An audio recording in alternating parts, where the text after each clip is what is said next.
ሰላም ሰላም ሰላም ጤና ይስጥልን ክቡራትና ክቡራን የቤንጃ ቲዩብ ቤተሰቦች እንደምን አላችሁ? በያላችሁበት ሁላችሁም ሰላም ሁኑ። ዛሬም እንግዲህ እንደተለመደው ከቻፕ ስቶሪ ጋር ተመልሰን ተገናኝተናል። ዛሬም አሪፍ ነገሮች ይኖራሉ ብለን እንጠብቃለን።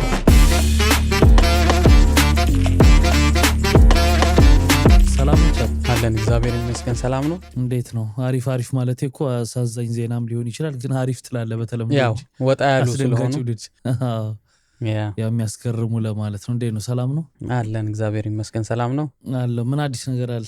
አዲስ ነገር ጉንፋን ትንሽ ተሽሎኛል። አሁን አገገምኩ እረፍት በመውሰድ አገገም ነው ከረም አዲስ እኮ ክረምቱ ሲገባ ለቀቀህ አንተ።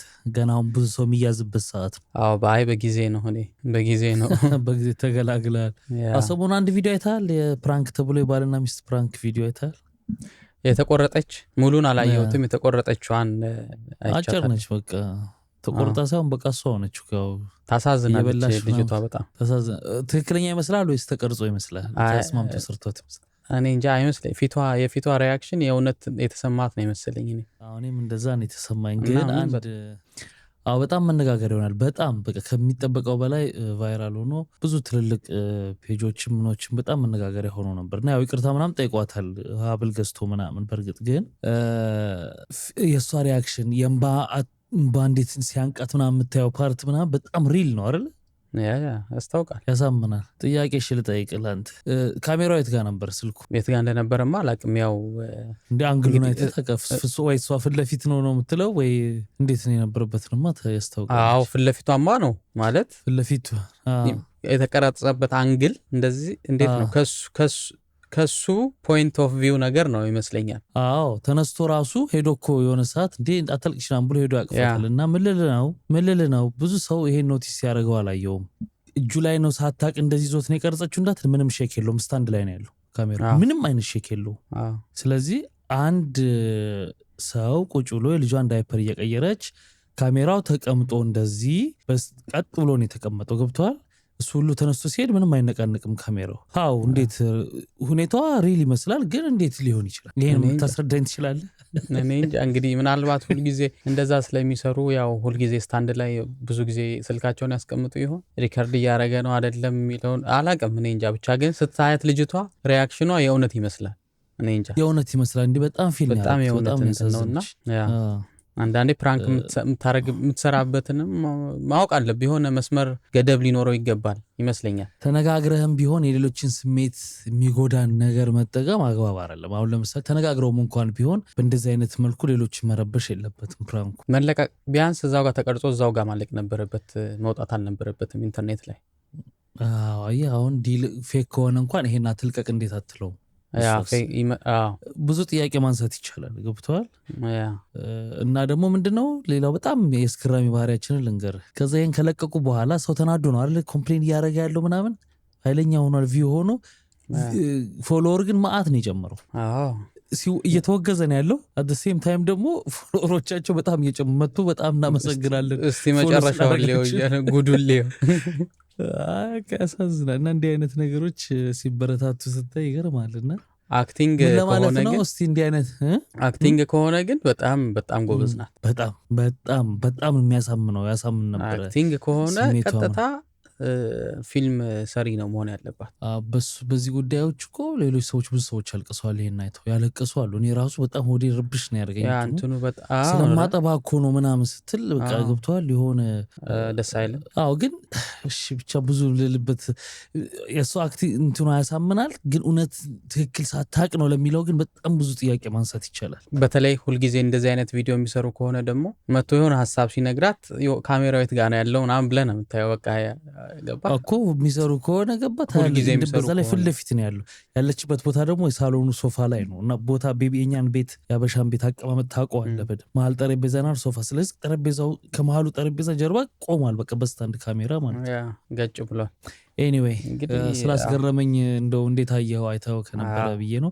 ተመልካቾችም አይተውታል። እስቲ ሀሳባቸውን ይስጡን። ደግሞ እነሱ የታያቸውን ነገር የእውነት ነው አይደለም የሚለውንም ሀብል ገዝቶ ሰጥቷታል ምናምን። ያው ከመኝታ ቤት አውጥቶ ሊሆን ይችላል ሊሰጣት፣ ግን ያው ሰጥቶ ይቅርታ እሱ አይደለም እኮ መጀመሪያ ስለሰጣት እኮ ያ ሁላ ነገር ጠፋ ማለት እኮ አይደለም። ያው እንደዛ ነው ሶሻል ሚዲያ ላይ ያለውን ሰው ያውቁታል። ለዛማ እንደፈለክ የሆነ ነገር እያረክ የሆነ ነገር ትገዛለት ትሰጣለህ አለቀ። እንደዚህ መሆን የለበትም። ኮትሬንድ አየህ የሚያውቅ መጥፎ ነው እንዲህ አይነት እንትኖች የሌሎች ለእነሱን ሳይሆን ሌሎች ሰዎች ግን በዚህ በጣም ተረብሸዋል። በጣም የሚያለቅሱ በጣም የሚጽፉ ምናምን በጣም ብዙ ሰዎች ነበሩ። የእውነት ካልሆነ ይሻላል እንደውም ቀለል ይልሃል እፎይ ትላለህ። ግን የልጅቷ ስሜትና ድንገት ሪያክሽኗ ምናምን በጣም የእውነት ነው። እንጃ የእውነት ነው የሚመስለኝ ለፕራንክ ታስበው ቢሆን። ግን ኤኒዌይ እሺ ሰዓታችንን አንውሰድ ብዙ ማለት ያስችላል እንዳናሰለች ተመልካቾችን ብዬ ነው። ያስቀምጡልን እስቲ የእውነት ነው አይደለም ይሄ ነገር የሚለው። እኛም ፖድካስት ሰርተንበታል። እስቲ ተንትናዋል እንደ ጉድ ሲወጣ እንግዲህ እናያለን። እንለፍ። ያልተደረገ እንጂ ያልተነገረ የለም። ያልተነገረ እንጂ ያልተደረገ የለም ነው። ያልተነገረ ሁሌንም ገለበጥኩ። ሁሌ ነው እኮ። አንድ 4-5 የሚሆኑ አሉ ዛሬ። መጀመሪያ ወደ ህንድ ነው የምንሄደው። ህንድ አዲስ ሙሽሮች በቤት እንስሶቻቸው ምክንያት ለፍቺ በቅተዋል። አሁን 2024 ዲሴምበር ላይ ነበረ የተጋቡት እነዚህ ጥንዶች ማለት ነው። እና ሁለቱም ይጋባሉ። እሱ ውሻ አለው፣ እሷ ደግሞ ድመት አላት። እና ከተጋቡ በኋላ ያው አንድ ቤት መኖር ይጀምራሉ ማለት ነው። እና ጋብቻው ላይ ራሱ ምን ፈርመዋል። በጣም ነው እሷም ድመቷን በጣም ተወዳታለች፣ እሱም ውሻውን በጣም ይወደዋል። እና እንደውም ይሄ ከጋብቻ በፊት የምትፈራረመዋል አይደል ንብረት መለያየት ቢመጣ ንብረቴ እስካሁን የነበረው ንብረቴ የኔን ነው ይዤ ነው የሚሄደው አይነት ገባ። እንደዛ የሚል ህግ አለ፣ የምትፈራረመው ነገር አለ። ብቻ ከጋብቻ በፊት ያፈሩት ንብረት የእሷም የእሷ ነው፣ የእሱም የእሱ ነው። በጋራ ከሆኑ በኋላ ደግሞ የጋራ ነው የሚሆነው። በጋራ የሚያፈሩት የጋራ ነው የሚሆነው። ግን ልክ እዛ ላይ ምን ጨምረዋል? ድንገት ቢለያዩ እንኳን እሷም እንትኖቹ የጋራ አይደሉም፣ የቤት እንስሶቹ። እሱ ድመቷን መውሰድ አይችልም፣ እሷም ውሻውን መውሰድ አይችልም። እንደዛ የሚል ነገር ፈርመዋል። እና ችግሩ የመጣው ምንድነው? እንደዚህ አንድ ቤት ውስጥ ገብተው አንድ ላይ መኖር ከጀመሩ በኋላ ያው አዲስ ሙሽሮች ናቸው፣ ደስ ይላል ምናምን፣ አዲስ ላይፍ ነው። ግን ምንም ኢንጆይ ላይ ያደርጉት አልቻሉም። ምክንያቱም ድመቷና ውሻው በጣም እየተጣሉ ቤት ውስጥ ማለት ነው፣ በጣም እየተጣሉ ሊላመዱ አልቻሉም። በቃ በየጊዜው እንዳለ ጸብ ነው። እና በኋላ ላይ ያንቺ ድመት ናት ጥፋተኛ፣ ያንተ ውሻ ነው ጥፋተኛ መባባል ይጀምራሉ ማለት ነው። እና አሳም አላቸው ይሄ እንደ አኳሪየም ነገር። እና ድመቷ እዛም እየሄደች አሳውን እንትን ምናምን ነገር ትፈልገዋለች ምናምን። እና ይሄው እሱን እንኳን እንደዚህ እያደረገች ምናምን እንኳን ውሻውን አሳውን እንኳን አላስቀምጥ ብላለች ምናምን እያለ እሷም የኔ ድመት ኖርማል ናት፣ ያንተ ውሻ ነው መቶ የሚበጠብጣት እንጂ እሷ ሰላማዊ ናት፣ ድመት ራሱ ኖርማሊም ሰላማዊ ነው ፈጥሮም እያለች በዛ ምንም ሊስማሙ አልቻሉ። በኋላ በጣም እየገነነ ሄዶ ዘመዶች ይገባሉ መሀል ላይ፣ እዛ ደረጃ ደርሶ ማለት ነው ሊያስማሙ። ዘመዶችን አልፎ ካውንስለሮች ጋር ቴራፒ ምናምን ደረጃ ይደርሳል ማለት ነው ለማስማማት። በኋላ ላይ በቃ ምንም ሊስማሙ አልቻሉም። ማለት በቃ እሱም የኔ ውሻ ምንም ማለት ኬናይን ነው። እሱ ደግሞ ይሄ እንደ ጀርመን ሺፐርድ የምትለው የለም እንደ ፖሊስ ውሻ ነው። ይሄ በጣም ስነ ስርዓት ያለው ውሻ ነው፣ የሚባለውን የሚሰማ ነው በቃ ነው የሚለው እሱ ገባ። የኔ ውሻ ስነ ስርዓት አለው፣ እሷም ያው እንደዛ ነው የምትለው። በኋላ ላይ በቃ ይሄ ልዩነታችንም በምንም አይነት ሁኔታ ልናስማማው አንችልም ብለው ይወስናሉ። በዛ ምክንያት እንግዲህ ጋብቻቸው እንግዲህ አመት ሳይሞላው ተጠናቋል ማለት ነው። ተለያዩ በቤት እንስሶቻቸው ምክንያት። ጋብቻቸው በዛው ተጠናቋል። ዲሴምበር 2024 ነበር የተጋቡት። እንግዲህ ለተወሰኑ ወሮች ይኸው ሲሞክሩ ከረሙ፣ አልሆነም በቃ። ግን አሁን መጀመሪያውን እነሱን ምን ፍቅር የማይላቸውም ዝም ብለው እንደው ኑሮን ሼር ለማድረግ የገቡ ሰዎች ናቸው እንጂ እነዚህ እንዴት በእንስሳ ተፈታ የማይሆን ነገር። ያው እንግዲህ እንስሳ ያው ለእንስሳ ያለ ፍቅር፣ አንዳንድ ሰው ምን ይላል የእንስሳ ፍቅር የሰውን ሪሌሽንሺፕ አይተካም።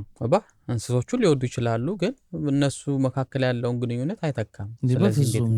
ሶሉሽን መፍጠር ይቻላል። ምንም ቀላል እኮ ነው። እንግዲህ ቀላልማ ቢሆን ዘመዶች ገብተው ካውንስለሮች ገብተው አመለካከታቸው ነው የእነሱ አመለካከት እንጂ አሁን በእኛ ማህበረሰብ ሲጀምር ማንም እንዲያስብም ገብቶላል። የጭንቅላት ውስጥ ያለው ማይንድ ሴትህ እኮ ነው አይደለ መስለኛል። የሆነ ግን መፍትሄ ማግኘት መቻል አለብህ፣ አለበለዚያ ያገኛል እንጂ ቀላል መፍትሄ እኮ ነው። ምንድነው ይሄ ቀላል? ለምሳሌ በእኛ ወይስ በእነሱ ጭንቅላት ልመልስልህ?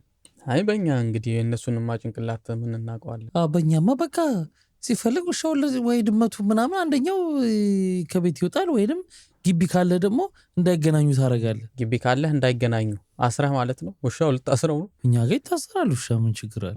ውሻው ቢታሰር እኮ እሷስ ድመቷ መታ ትተናኮላለች። መች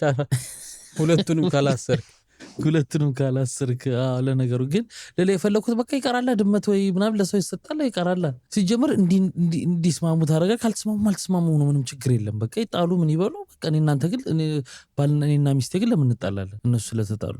ስለዚህ ሁለቱንም እንስሶች የአንዱ መቼም ወጥቶ የአንዱ አይቀርም። የአንዱ ሲጀመር ጋብቻ ስለሆነ የአንዱ ወጥቶ የአንዱ የሚባል ነገር የለም። የሁለቱም ነው። ሁለቱም ነገር በእኛ ኮማይን ሴት ነው። ድመቱን ለሰው ሰጥተህ ውሻውን ቤት ልተው ተስማምተህ የትኛው ለሰው ይሰጥ የትኛው እንደዚህ ይደረግ እሱማ የሚለውን ተስማምተህ ሊስማሙ አልቻሉም እኮ በሱማ። እነሱማ በእኛ እኮ ነው የምልህ፣ በእኛ እኮ ስላልከኝ እኮ ነው። በእኛ እንደ ሲጀመር በር ተከፍቶም ሊባረር ይችላል ውሻው። በእኛማ እንትን ትቀልዳለህ እንደ ወይ ውሻው ወይ ድመቷ። ከባድ ነው ግን ታውቃለህ። የእንስሳም ፍቅር ግን ከባድ ነው ማለት እንስሳ ቤተሰብ ነው። ከትዳር በላይ እንስሳ ከትዳር በላይ ሊሆን አይችልም። ከትዳር በላይ ማለት ሳይሆን ካሳደግከው ያሳዝንሃል፣ በጣም ያሳዝናል እኮ። ሶሉሽን መፍጠር አለባ። በአንድ ድመቷን የሆነች ኬጅ ውስጥ በሰዓት ከፋፍለው እንትን ማለት ነው። ውሻውን የግቢ ማድረግ ድመቷን የሳሎን ማድረግ ነው። በቃ አለቀ። ኧረ ማውጣት አለባት እንጂ ሳሎን ውላ አድራ ይሆናል። አትወጣለች እሱም እንዴ ትወጣለች። ግን እና ለማላመድ ገና እኮ መቼ እንዳይላመዱ እኮ እነሱ ራሳቸው ባልና ሚስቶቹ ተጋብተው ዓመት ሳይሞላቸው ነው የተለያዩት እኮ። እነዚህ ውሻና ድመቶች አሉ እኮ እንስሳት የሚያላምዱ ሲስተም እኮ አለው። ቢያላምዷቸው ይላመዳሉ። እንኳን ውሻና ድመት አይደለም አይጥና ድመት ይላመድ የለ እንዴ? ያ እንግዲህ በቃ አያላመዱ የለ አይጥና ድመት አንድ ላይ። ለማላመድም ጊዜ አልወሰዱም እነሱ፣ ወደ ጸብ ነው እንጂ ሄዱት። ለማላመድ ጊዜ መቼስ ገና እኮ ነው። ገና ዓመትም እኮ አልኖሩም እኮ አይደል? ዓመት አልኖሩም፣ ግን እስካሁን መላመድ ነበረባቸው እንስሶቹ እኮ። የሚላመዱበትን ነገር ስታረግ ነው አንተ እንዲላመዱ። አንተ ምን አድርገሃል ነው? እኔ ግን አንድ መፍትሄ ያለኝ፣ ከመጋባታቸው በፊት ድመትና ውሻ መጠናናት ነበረባቸው እንስሶቻቸው። ዝም ብለው ነው ተራ ነገር በማይሆን ትዳርን ከእንስሳ እንስሳ ጠልቼ እኮ አይደለም፣ ግን ትዳር ሌላ ነገር ነው። ገብተዋል። እንስሳ ነገር ደግሞ እንስሳን ፍቅር ደግሞ እንዳለ ሆኖ ግን ትዳር አፈረሱ። ይገርማል። አፈረሱ። ለማሳደጊያ ይሰጣል አንዱ እንትን በእነሱ ሀገር ለእኔ እንጃ። ትዳር ማፍረሳቸው በጣም የሌለ ነው። በቃ እንደ ሰበብ ሆነ። ይገርም እንደ ሰበብ ሆነ። በቃ እኮ ራሳቸውም እንትን አይላቸውም ነው ብለው ነው። ለዛ ሆኗል። ለማንኛውም እስቲ ተመልካቾች መፍትሄ ነው የምትሉትን ኮመንት ላይ ያስቀምጡልን። እናንተ ብትሆኑ ምን ታደርጋላችሁ? እንለፈው የሚቀጥለው ወደ ቻይና ነው የምንሄደው። ቻይና የህዝብ ሽንት ቤት በተለያየ ጊዜ የተለያየ ቴክኖሎጂ እያመጣ ሰውን ያስገርማል። ከዚህ በፊት 2019 ላይ የህዝብ ሽንት ቤታቸው ልትጠቀም ስትገባ በ10 ደቂቃ ውስጥ አንድ የሶፍት ዘለላ ወረቀት ነው የሚሰጥ። ሶፍቷ አንድ ብቻ ደቂቃ እየጠበቀ ነው የሚያወጣት ለመቆጠብ ማለት ነው። እና ይሄ 2019 ላይ ነበረ። እና አሁን ደግሞ በጣም ሄዶ ቴክኖሎጂው ምንድነው? ባኞ ገብተህ የህዝብ ሽንት ቤት ማለት ነው ስትጠቀም ሶፍት ከፈለክ ፊት ለፊቱ QR ኮድ አለ። እሱን ስካን አድርገህ ማስታወቂያ ማየት አለብህ። ማስታወቂያ ካየ በኋላ ነው ሶፍት የሚለቅል። እሷም እኮ የተወሰነች ነች። ማየት አለማየትህን አያውቅም፣ ብቻ ግን ስካን ያስደርጋል። ያውቃል። እንዴት ያውቃል? ካልታየ አይተህ ካልጨረስክ ማስታወቂያውን አያወጣልህ። ኦኬ ፕሌይ ተብሎ ማለቅ አለበት። ሊዮም ብቻ ተከፍቶ ማለቅ አለበት። የዛኔ ነው የሚያወጣልህ። እንግዲህ አስበው። እና ብዙ ስትፈልግ ድጋሚ ታያለህ። ድጋሚ ማየት አለብህ። እንግዲህ ሆድን ቆርጦ የገባ ቀን እዛ ዋልክ ማለት ነው ማስታወቂያ ስታይ። በጣም የሚገርመው የሌለ ነው እሱ። ግን አሁን እንደዛ አድርገው ይዘህ ትገባለህ። ያው የራስን ሶፍት ብዙ ሰው የኪሱ ውስጥ ምናምን ውስጥ ይኖረዋል ሶፍት። ይሄን ካወቅ አማራጭ አላቸው። አማራጩ ደግሞ ምንድነው? ሳንቲም ከፍለ መግዛት። በቃ ካልያዝክ ሳንቲም ከፍለ ይለቅልሃል። ችግሩ ግን ምንድነው? ስልክህን ረስተህ የገባ ጊዜስ? ያው እንግዲህ ፈጣሪ እርዳ ነው። ባትሪ ቢያልቅብህ ውስጥ ሆነ ደግሞ ባትሪ ቢያልቅብህስ? ብዙ ነገር አለ በሳንቲም ነው የምትገዛው። ቴክኖሎጂ አለ ተብሎ ብቻ ያው ዝም ብለህ እንደዚህ ማድረግ ማይሆን ነው። ግን ሰውም ካወቀ የራሱን ይዞ ነው በኪሱ ምናምን ስለሚይዝ ኤክስትራ ከፈለክ ሲጀመር ይሄን ካወቅ የራስን ይዘህ ነው የምትሄደው። ግን አንዳንዴ ምንድነው ህዝብ ሽንት ቤት ራሱ የምትገባው አስበህበት አይደለም። ድንገት መንገድ ላይ ወጥሮ ወይ የሆነ ለሽንት ቤት ብለህ እኮ አይደለም የምትይዘው ሶፍቱ። ብዙ ሰው ኪሱ ውስጥ ሶፍት ይይዛል። ብቻ እንደዛ ከሆነ ጥሩ ነው። ግዴታ ነው ደግሞ እንደዛ አድርገህ መንቀሳቀስ አለብህ እንጂ አቃ የሀገርን ባህሪክ ደግሞ እንዲህ ስታውቀው ይገርማል። ከዚህ በፊት ነግሬሃለሁ። ከዚህ በፊት ሰምቼ የት ሀገር እንደሆነ አላስታውስም። አውሮፓ ውስጥ ነው ይመስለኛል። ብቻ የሆነ ቦታ ወይ እነሱም ጋር ቻይና ይሁን አላውቅም። የህዝብ ስትጠቀም የህዝብ ባኞ ማለት ገብተህ ከተጠቀምክ በኋላ የተጠቀምከውን ይመዝነዋል። ከዛ በኋላ በዛ ክፍያ ያስከፍልሃል። ባስወገድከው መጠን ነው የምትከፍለው። ባስወገድከው መጠን ነው ተመዝኖ። ኖርማሊ ኔት እንትኑን ያውቁታል የእነሱን እኮ ራሱ ሳህኑ ይመዝነዋል። በቃ ስትጠቀም ማለት ነው። እና ስትጠቀም የተጠቀምከው ተመዝኖ ከዛ ትከፍላለህ። አይ አልከፍልም ካልክ በሩን አይከፍትልህም። እዛው ቁጭ ብለህ ትውላታለህ እና በሩን ክፍያ ካልተከፈለ አይከፍትም። ይልቁንስ እዚህ አሁን እዚህ ምን አይነት ሽንት ቤት አለ መሰለህ? ይሰጥሃል። ደቂቃ ነው ሳንቲም ከውጭ ከተህ ነው የምትገባው። ከውጭ ነው የምትከተው ሳንቲም እና ልክ ያ ደቂቃ ሲሞላ ይበረግደዋል በሩ። ስለዚህ ሰው ሊገባ ይችላል። መከፈት ስለ እኮ ቁልፉን አይደለም እንደዚህ ብሎ ይከፈታል እንጂ ይሄ የማይሆን ነገር እንዴ የሚሆን ነው እንጂ ግን ስትገባ ነው አንተ እንትኑን አድርገህ ትገባለህ። ደቂቃውን ጨምረህ ትገባለህ። ሳንቲሙ ገባ። ለምሳሌ አሁን የ30 ደቂቃ አድርገው ልትገባ ትችላለህ። 10 ደቂቃ ሊሆን የምትጠቀም ሴቭ እንድትሆን የ30 እንደዛ አድርገህ ግዴታ ነው። በተለይ ሆድህን አሞ ከገባህ አስበው። እሱ ብቻ አይደለም ከመክፈቱ በፊት ደግሞ ራሱ እንትን ውሃ ምናምን ይለቃል። ሙሉን አንድ ያር የሚያጥበው አሁን እንዲገለባብጦ የሚያጥበው አለ። ሳይረን ያደርግና ሻወር ሊያደርግ ይችላል። ሻወር ሲከፈት በለል ልትል ትችላለህ። ኧረ ይሄ በጣም ጥሩ አይደለም። አንተ እንዴ የእነዚህ ይሻላል። የእነዚህ ገርሞኝ ነበር ግን የእነዚህ ይሻላል ማለት ነው እንዴ? አይ አለ እንደዚህ አይነት አለ። ደቂቃውን ሞልቶ ይበረግድብሃል። እንትኑ ደግሞ ሰው የተሰበሰበበት አካባቢ ነው የሚሆነው። እንደዚህ ቁጭ ብለህ አስበው ጅዝ ብሎ ሲከፈት ማሰብ አለብህ። ደቂቃውን ከባድ ነው፣ በጣም ከባድ ነው። ይሄ ግን የሚዛኑ ራሱ በጣም የሚገርም ነው። ተማረዋል። የህዝብ ሽንት ቤት አማሯቸዋል። ይሄ ስትል በጣም አንድ አስቀያሚ ነገር ዛሬ ያየሁትን ነገር ልንገር። እንደው ሽንት ቤት ስላልክ ተረብ በቃ የሚያስጠላ ተረብ ነው። እና ምንድን ነው የሆነው? ውጭ ጉድ ላይ የሚያቀርበው ቤኪና ወክ ማይክ የሚነካከው እሱ ችጉድ ሆስቱ አንድ ልጅ እንዲሁ ሶሻል ሚዲያ ላይ ልጁ ፊቱ ላይ ብጉር አለበት። እኔ ስላልተመቼ ነው ተረቡን ነገር ብጉር ምናምን አለበት እና እሱን ነው የሚናገረው ማለት ነው። እሱን እየተረበ ነው። በጣም ብጉር ታበዣለሽ፣ ብጉር ቀንሺ። ሰሞኑን ደግሞ አንድ ማስታወቂያ ተነጋገር ያለው የዳይፐር ማስታወቂያ ካካውን ሆነ ትሰራለህ አሰራሃለሁ ምናምን ብሎ አይሎ በመልኩ ምናምን ማለት እና በጣም የደበረኝ እኔ ሰውን በፊዚካል ነገር እንዴት አድርገህ ሰው ቁጥጥር የለም። አንተ ፊዚካል ላይ ምን ቁጥጥር የለም። መልስ ሰጠው እኮ እሱ በቃ ይሄ እኔ ወድጄ ያመጣሁት ነገር አይደለም ፊቴ ላይ በቃ ይሄ ተፈጥሮ ነው፣ ከኔ ቁጥጥር ውጭ ነው። በእኔ ድክመት ወይ በእኔ ጥንካሬ የመጣ ነገር አይደለም እና እንዴት ትናገረኛለህ? በጣም አዝናለሁ። ራስህን እንደሌላ ነገር ስላየህ ነው። ምናልባት ግን ወደፊት አንድ ቀን የሆነ ቦታ ላይ ልንገናኝ እንችላለን ምናምን። በጣም ነው ያሳዘነኝ ልጁ ታውቃለህ። በፊዚካል በሆነ ነገር ላይ እንዴት አድርገህ ሰውን እንትን ትላለህ? አንተ የሆነ ነገር አሁን ከቡድኑ አልፎ እንደገና ከሆነ አሰራሃለሁ ምናምን ይለዋል። በጣም ነውር ነው። በጣም እንግዲህ ፕሮግራማቸውን የሚያውቁት እነሱ ናቸው። ለብቻው ቲክቶክ እንትን ላይ ነው ያለው። ቪዲዮ ካለ ልክልሃል። ግን ሰውን በአካላዊ እንትን መናገር በጣም ማይሆን ነገር ነው። ምክንያቱም ምንም ያንተ ነገር አይደለም። ተፈጥሮ ነው በቃ እሱ ነው እኮ የምልህ። በአንተ ድክመት የመጣ ነገር ቢሆን አንተ የሰራኸው ነገር ቢሆን ይህን የሰራኸው ነገር ትክክል አይደለም እንዲህ ነው ምናምን ብለህ አስተካክል ምናምን ብለህ ትላለህ። ይህ ፈጣሪ በሰጠህ ነገር በጣም ሞራል የሚነካ ነገር ይደብራል በጣም። እንደዚህ አሁን ሽንት ቤት ምናምን ስንል እኮ ትዝ ብሎኝ ነው። እና እነዚህ የህዝብ ሽንት ቤት አማሯቸዋል። የተለያየ ዘዴ ያመጡ ነው እናለን። ደግሞ ወደፊት ከኤአይ ጋር የሚመጣውን ደግሞ ብዙ ነው። እንለፍ ወደሚቀጥለው። የሚቀጥለው ወደ ኦስትሪያ ነው የምንሄደው። ኦስትሪያ አንድ በጣም ለየት ያለ እስረኛ አጋጥሟቸዋል። ቬና ውስጥ ነው። ሰውየው 29 ዓመቱ ነው ልጁ እና ቤቱ ድንገት ሰብሮ ይገባሉ። ድንገት ሰብሮ ሲገቡ 45 ኪሎ ግራም ካናቢስ፣ 2 ኪሎ ግራም ኮካይን እና ወደ 2 ኪሎ ግራም ደግሞ አምፌታሚን እና ደግሞ 2000 ኤክስታሲ እንክብሎች ይገኙበታል ቤት ውስጥ ማለት ነው።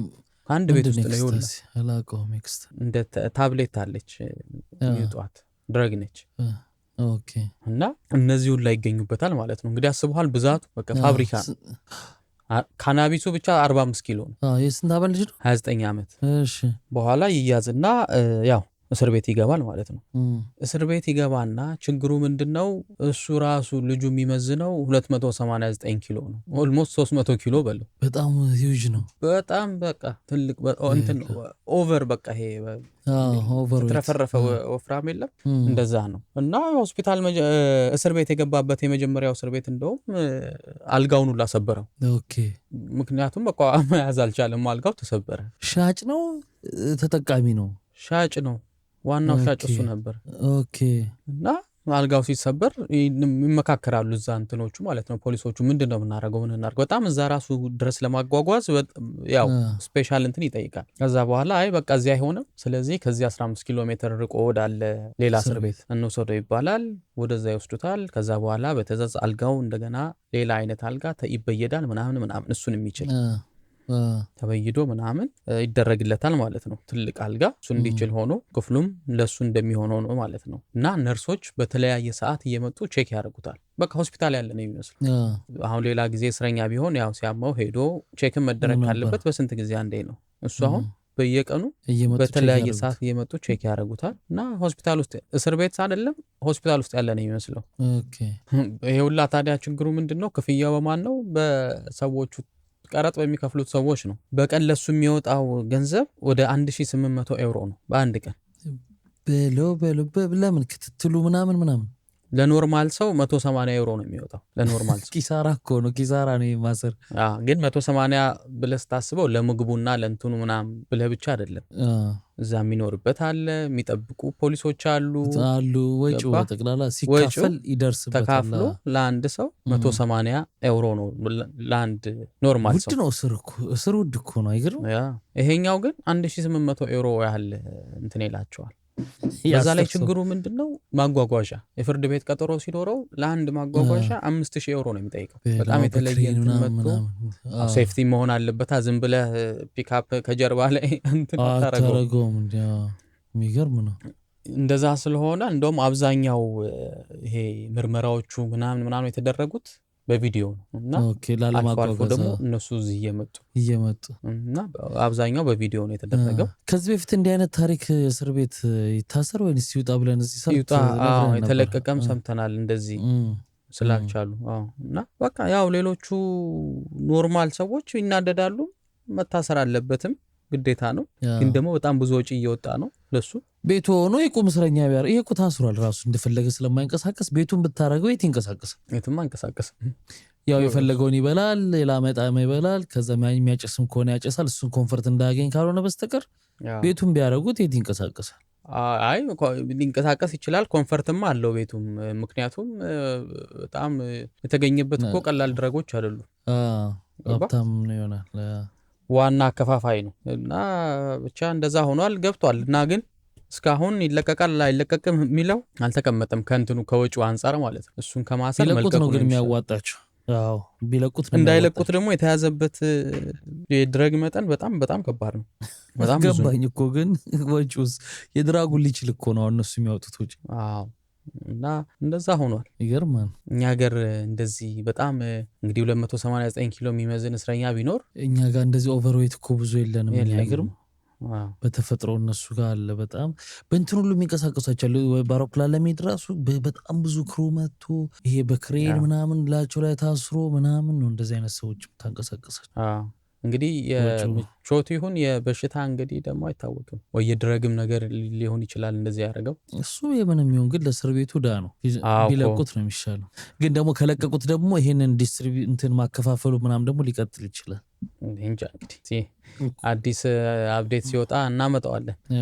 ተለቀቀ አልተለቀቀም እንለፍ ወደሚቀጥለው።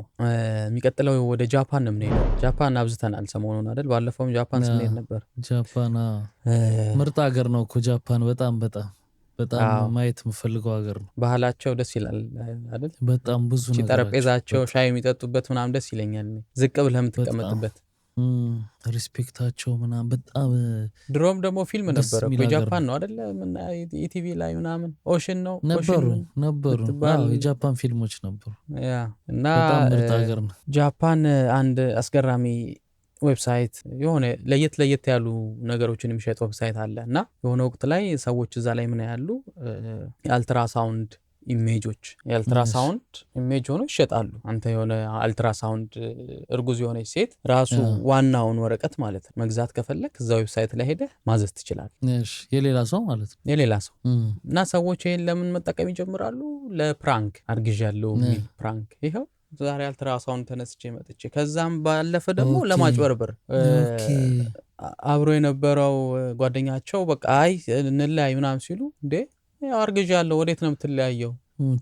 ከዛ ይገዙና እንደዛ እያደረጉ በጣም ገበያው ይጧጧፋል ማለት ነው በጣም እሺ እና በብዙ ይሸጣል። በቃ ይሄ ማጭበርበሪያ ማረጉት መጀመሪያ እንደ ፕራንክም ነበር። ከዛ በኋላ በቃ ልሞዳለ ብዙ ማጭበርበሪያ ሄደ ምናምን ያ በጣም እንዲየገነነ ሲመጣ ያው ብላክሜል ማድረግ ሲጀምሩ ምናምን ማለት ነው አርግዣለሁ ይሄውና ምናምን እያሉ በኋላ ላይ አሁን በህግ ተከለከለ ማለት አልትራሳውንድ ኢሜጅ ኦንላይን እንዳይሸጥ። ኦኬ አዎ ቀጥታ አሪፍ እርምጃ። አዎ ግን የሚሸጡት ራሱ እናቶች ራሱ እንዴት ይላሉ እንዴት የሚገርሙ ናቸው እንዴት ይሸጡታል ምናምን። አዎ ሚሞሪያቸው ግን እየሄድክ ትነሳ ይሆናል ምናልባት እንግዲህ በክፍያ መነሳት ከቻልክ ሁለት ተነስታ አንዱን ሸጣ አንዱን ለማስቀመጥ አይ ዛሬ ትነሳና የዛሬ ሳምንት ወይ ደግሞ ሁለት ሳምንት ደግሞ ሄደህ ትነሳለህ በክፍያ ምናልባት ከዛ ያኛውን ትሸጣለህ። አዎ ካዋጣቸው እንግዲህ። ኧረ እንደውም አሁን ውጪ ነበር የተለመደው በፍሬም ማስቀመጥ። እንደውም እኛ ጋር አሁን ተለምዷል። አይተህ ከሆነ አልትራሳውንዱን የመጀመሪያውን ከዛ በተወሰነ ጊዜ ያሉትን በፍሬም ተደርገው ይቀመጣሉ። ተለምዷል። አሁን አይታጠቅም ማስታወሻ ደስ ይላል። እንትን ላይም ቤቢ ሻወር ሲያረጉም የተነሱበት የመጨረሻው አካባቢ ላይ ቤቢ ሻወር ምናምን የሚያዘጋጁት የዛን ጊዜ ምናምን ይሰቃቅሉታል አልትራሳውንዱን ምናምን። ድሮ ስንማር ነበር አይደል የቢራቢሮ እድገት ነው ላርቫ ፑፓ ምንድነው ስቴፕ ነበር። ስለዚህ በጣም ክንፍ ያወጣል የሆነ ሰዓት ላይ የሆነ ሰዓት እና ልክ እንደዛ ያው እንዲህ ነበርክ እንዲሆንክ የሚለው ሂስትሪ ከአልትራሳውንድ ጀምሮ ይኖራል። የዘመኖች ታደለ መሸጡን ራሱ ግን ሀሳብ ያመጡት ሰዎች ይገርማሉ። መጀመሪያውን ሀሳብ አምጥተው ዌብሳይት ላይ ተሰርተው መሸጥ ሀሳብ ያመጡት ሳይሆኑ ገዝተው ይሸጣል ብለው አስበው የሸጡት ሰዎች ነው የሚገርሙኝ። እኔ ደግሞ ለምሳሌ አንድ ነገር ይሸጣል አይሸጥም ብለህ ማሰብ ራሱ አይ እነሱማ ዌብሳይቱ ምን አይነት ሊሆን ይችላል መሰለ እንደ አማዞን ሊሆን ይችላል። ምክንያቱም ልክ አንድ ሰው ሲገዛው ነው ካንተ የሚቀበለው ይሆናል። ገባ አንተ ያለህን ነገር እነሱ ዌብሳይት ላይ ታወጣለህ። ሰው ልክ ኦርደር ሲያደርግ ይሆናል አንተ እንደ ኢቤይ ምናምን ምናልባት ስገምት ነው።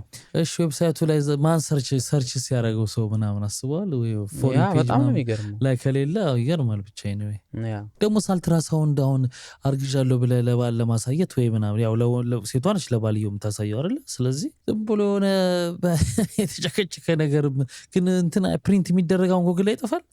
አልትራሳውንድ ማለት እንዲህ ነው የሚል ከሌ ነው አይልም እንጂ ይጠፋል ብለህ ነው? እኔ እንጃ ስቲል የሚጠፋ አይመስለኝም። አልትራሳውንድ ስንት ይሰራል ብለህ ብትል ኢሜጅ ብለህ ብትል ሆነ አመጣልኝ አልትራሳውንድ ኢሜጆች የልጆች ምናምን ብትለው እና እዛ ድረስ መሄድ አያስፈልግም። ፈርዘ ማለት ግን በስፔሻል ወረቀት ፕሪንት አስደርገህ ምናምን ከምታደርግ ኦልሬዲ እዚህ ጋር ትክክለኛ አንድ ክፍል አገዛ ባጭሩ እኮ ቢያዋጣ ነው። ምን ያህል ብር ቢሸጥ ነው? ርካሽ አይመስለኝም ብዬ ነው። አዎ እሱን ነው ምን ያህል እንትን ቢል ነው 2 ብር 3 ብር ብላ አይሸጡት መቼስ ሰዎች። ያልተነገረ እንጂ ያልተደረገ የለም የሚለው ለዚህ ነው። አይገርምም? እንለፍ ወደሚቀጥለው። የሚቀጥለው ቻይና ነው የምንሄደው።